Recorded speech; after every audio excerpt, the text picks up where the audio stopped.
Hello and welcome everybody. It's Rose Smith here from AbsoluteSoulSecrets.com. Thanks so much for joining me for this week's Pick a Card Weekly Tarot reading. It's very simple. Just pick a number now between 1 and 5 and I'll do a psychic tarot interpretation for you. Okay, you can have more than one number if you like. If you have 5 numbers, you'll have a lot to think about. I always say the same thing every week, don't I? It's like it's embedded in my brain after all this time. Okay, so I might just close my eyes and see what I can see, generally speaking. It's a big week coming up for the people who reside in the US. Oh, wow. Just here on the left, if you've got dental issues, please go and get them checked out. But it's more than just that, because teeth are representative of your childhood. They're basically the developmental stages that we all go through as a child as we, traverse or transition into adulthohood. And so my teeth aching, I think that might be happening on some level for a lot of Americans. This week are going to be confronted with the realities of adulthood.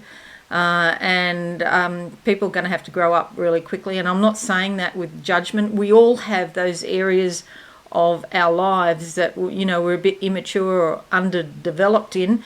For example, I'm terrible in the kitchen. I'm a bit scared of the oven. And I've got probably a 50% failure rate when I try to cook something. Yeah, all sorts of things happen. But that's because something happened to me when I was 3 years old. And I've worked on it. But only half-heartedly, because my husband actually is of Italian extraction. He enjoys cooking. Why would I deprive him of that pleasure in life? So it actually suits me that I don't do much in the kitchen. It works for me. So, think about the things, maybe the bad habits or the things that you have that probably are not wholesome or they're not healed. But they serve you the way they are. So that's a choice, you can make yourself. All right, so back to pick a card. Let's go to the board now and have a look. And we'll see what comes up. So it's 5 cards. Oh. And there's a couple that just jumped out. All right, so we're doing card number 1. 2 things. We have the Queen of Pentacles. This is a woman who is very astute in business, okay? Often she works from home. She's not one for fantasy or imagination or magical thinking because she takes a lot of action. She actually gets stuff done and she's got her feet on the ground here. And she's seated on a gold throne. She can make money, this person. So that's an energy that's around you if you've picked card number 1. However, you also have to be careful if you've picked card number 1 that you don't do too much and that you don't allow yourself to get too stressed out, because you could feel quite exhausted, okay? So this is a week for taking it easy if you've picked card number 1. Don't try and do too much. I know that's easier said than done, especially if you get, like with this one, the Queen of Pentacles, money-making ideas, and you're sort of driven to promote your business, for example, like I am, basically. I have to be careful of this. I hope these cards are not for me, but I didn't pick card number 1, actually. But, yeah, it's something to consider. Don't push yourself too much this week. Okay, so I'm just going to put those there like that for card number 1. That gives you the general gist of what's going on. These cards, they feel quite chaotic is the energy. Volatile and chaotic. There's one. No, another 2 that's just fallen out for card number 2. The Moon and the King of Wands. So that's interesting because we've got the lunar eclipse on the 8th, and this is in Taurus, and it's going to bring up a lot about people's money or their relationships, because Taurus is ruled by Venus, who's the planet who looks after finances, but also relationships and love and beauty.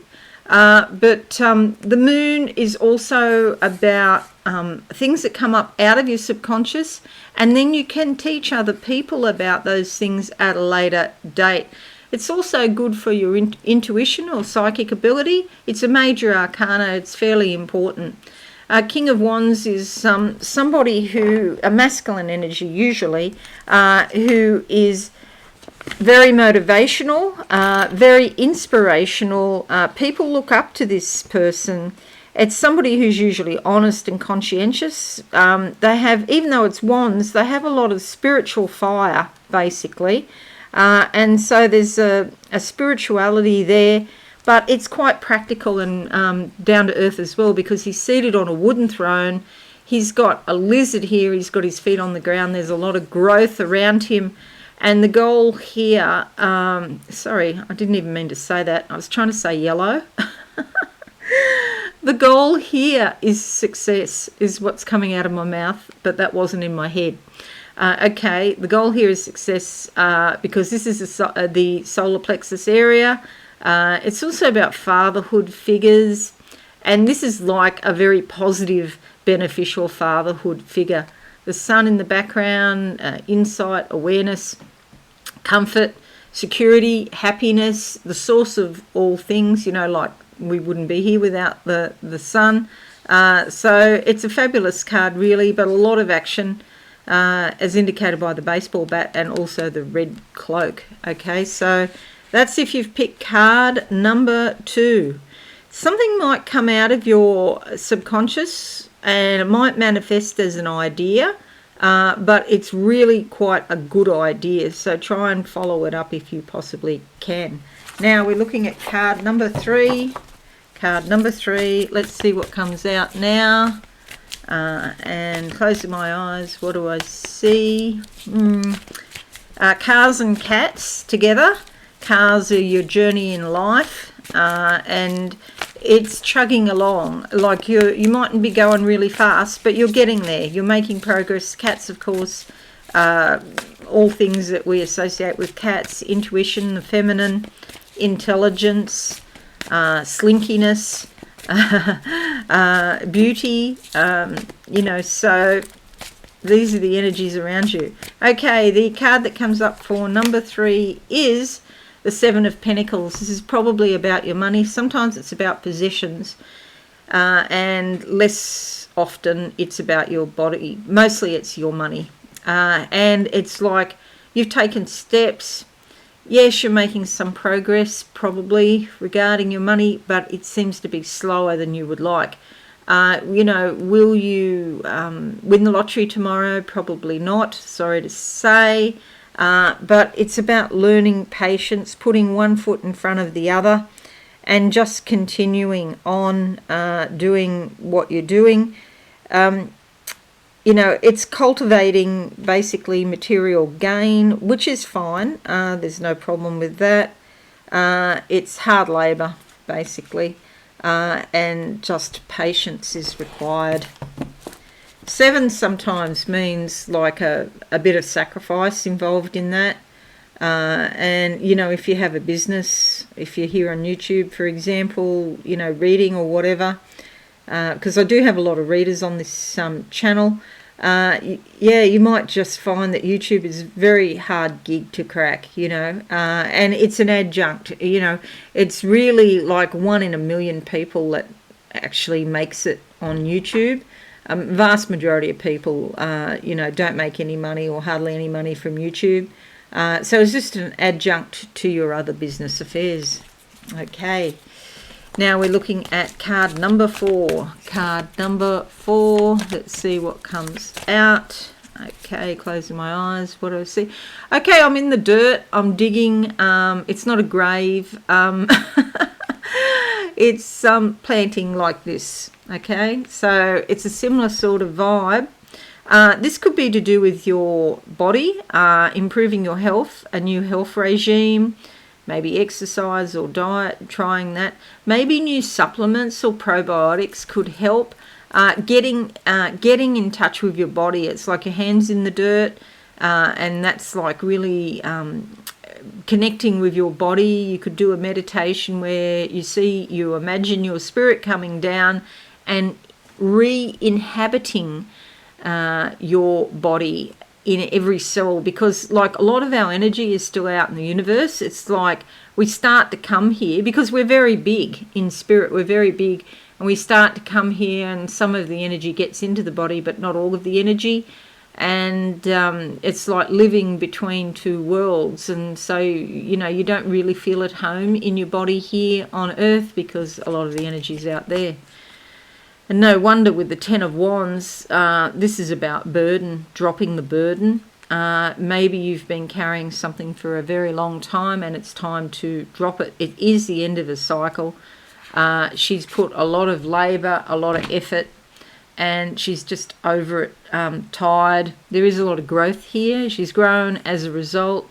There's growth here in the background with this tree. There's also a hill which represents the challenge, which is understandable. It's got a sense of oppression around it, and you're persevering through a situation, just like being on YouTube. Persevering. Soon it'll be time to change radically what you do, and you'll move on to another cycle that'll be more fruitful for you. Okay, so this is hard to kind of sum up because we've got these two cards here, but there's no major arcana. There's one major arcana here.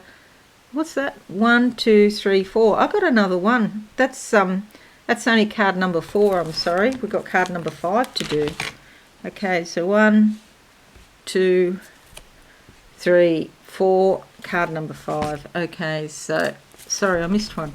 All the cards were confusing me. Okay, card number 5 is alive. Doors opening in front of me. It's like a door to a bedroom. I feel like sleep is required. It's quite dark in the bedroom, which is fine. Sometimes you need the darkness to sleep. You might just have a bit of a sleep debt. Let's see what card comes out for number 5. I'm going to go with that one under there. The 7 of Swords. This has come out a few times this week.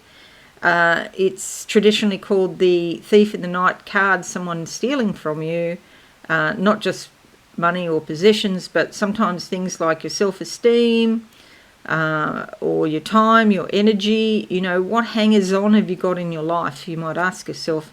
I'm actually more positive than that, because she's got these bright yellow legs, and I feel like she's moving away from a situation where someone stole from her. She might have got a lot of good ideas from this situation, and she's grounding them into the ground, which means she's manifesting as a result of the experience that she had in the past.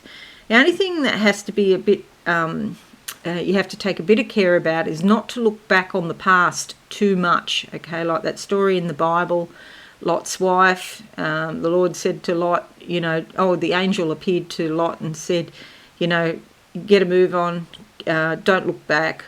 And he told his family, but his wife did look back, and then she turned to a pillar of salt, which is basically saying, do not dwell on the past. Yeah, if you look back, you know, and sometimes there are things like Mercury retrograde or certain influences that might cause you to look back, but you don't want to get stuck there, okay? You want to move on with your life. Sometimes this indicates travel as well.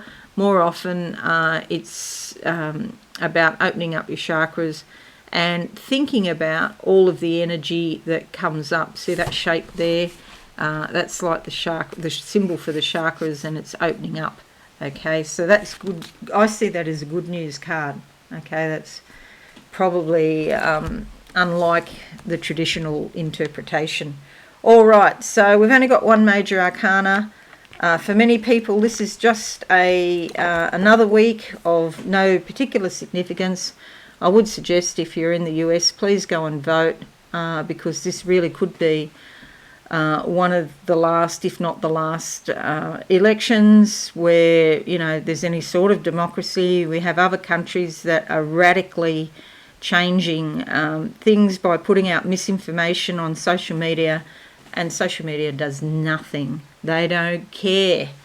All they care about is the views. Lucky I've got another business. I focus on my other business. My business, Absolute Soul Secrets. So this is just an adjunct to me. But for other people that try to put, their lot with YouTube or with social media platforms, be very careful about doing that. Okay, so that's it, everyone. Thanks so much for joining me today. Leave a like or a comment. I'm sorry I'm a bit behind in my comment answering at the moment, but that's okay. I hope you understand. I do think about you, and I do try to answer them.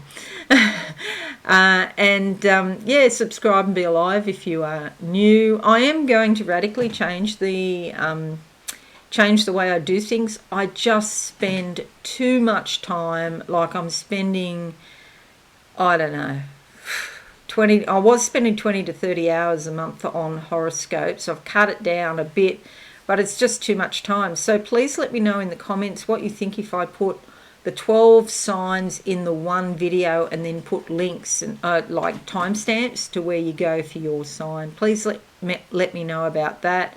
That would save me so much time because I wouldn't have to do all the back end stuff of putting the video up. And I hate doing that, with the tags.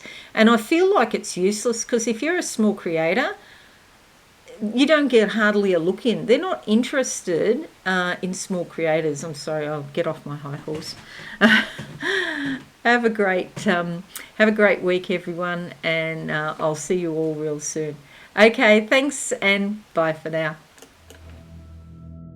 Thanks so much for watching. Please visit my website absolutesoulsecrets.com for all things spiritual. Have a lovely day.